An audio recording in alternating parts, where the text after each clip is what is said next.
Assalamualaikum warahmatullahi wabarakatuh. Alhamdulillahi wa kafa, wassalatu wassalamu ala nabiyil mustafa wa ala alihi wa ashabihi ahli sidqi wal wafa. Subhanaka la ilma lana illa ma 'allamtana innaka antal alimul hakim. Wa la hawla wa la quwwata illa billahil aliyil azim. Sahabat pemirsa Masjid Agung Al-Barkah Kota Bekasi yang saya hormati dan saya muliakan. Baiklah, mari sama-sama kita bahas cabang iman yang ke-36, yaitu ada'ul amanati ila mustahiqiha, yaitu melaksanakan amanah kepada orang yang berhaknya.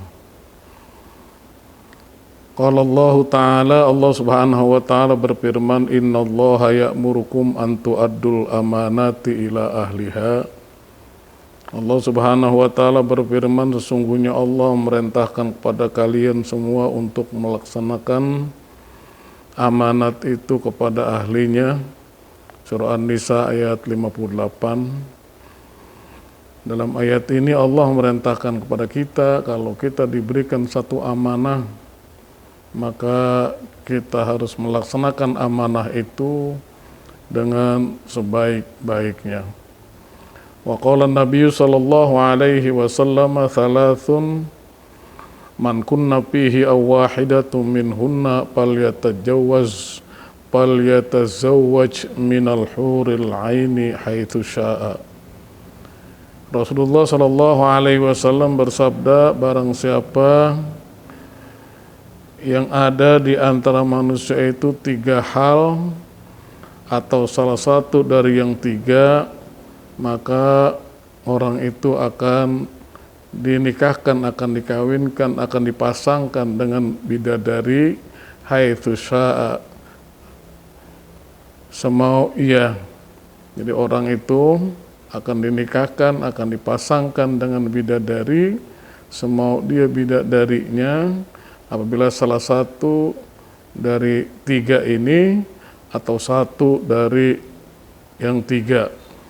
Yang pertama adalah rajulun u'tumina ala amanatillah, yaitu seorang laki-laki yang dikasih amanat pada Allah, pada hak, maka dia melaksanakannya makhafatallahi azza wa jalla, dia melaksanakannya semata-mata karena takut pada Allah Subhanahu wa Ta'ala yang maha luhur dan maha tinggi.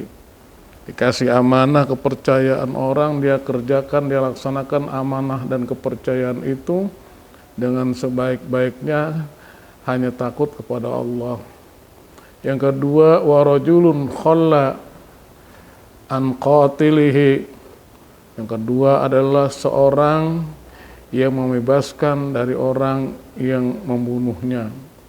Jadi seseorang yang membebaskan dari pembunuhan, ada keluarganya yang dibunuh, pembunuh ini dibebaskan, tidak dituntut, dimaafkan, maka orang ini akan mendapatkan nanti dinikahkan, akan dipasangkan, diberikan bidadari. Yang ketiga adalah warajulun qara'a fi duburi kulli sholatin qul huwallahu ahad ihda asyrata marratan.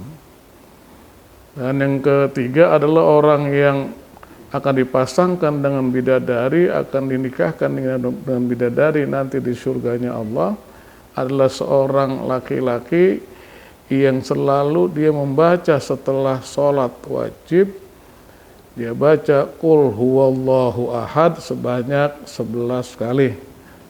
Sebanyak 11 kali. Jadi membaca surah Al-Ikhlas sebanyak 11 kali setelah ia mengerjakan sholat fardu. Rawahu Ibnu Asakir, hadis ini diriwayatkan oleh Imam Ibnu Asakir. Wa makna hadal hadisi, adapun makna hadis ini, idza jitama'a thalathu khisalin fi syakhsin aw khoslatin wahidatin faqad falyatazawwaj minal huri ma arada minal adad. Adapun makna hadis ini, apabila berkumpul tiga sifat pada seorang atau salah satu dari tiga itu, maka orang itu akan dikawinkan, akan dinikahkan, akan dipasangkan dengan bidadari sesuai dengan bilangannya. Khoslatun rajulu tumina ala amanatin fa'ada'aha fakhafata iqabillahi. Pertama adalah seorang laki-laki yang dikasih kepercayaan untuk memegang amanah, lalu ia laksanakan amanah itu semata-mata karena takut azab Allah Subhanahu wa taala. In huwa khana fiha, jika dia itu berkhianat dalam memegang amanah tersebut, karena amanah adalah kepercayaan dari orang kepada dia.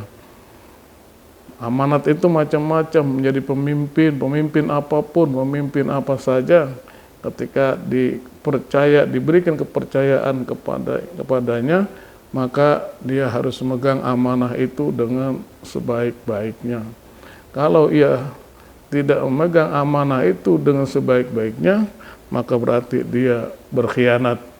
Wa khoslatun rajulun afa an qatilihi qabla mautihi aw afa ala qatili maurithihi.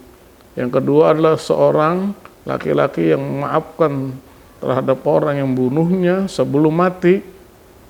Jadi ada orang yang membunuhnya sebelum mati, dia maafin itu orang yang membunuhnya, atau dia memaafkan terhadap orang yang bunuhnya melalui ahli warisnya.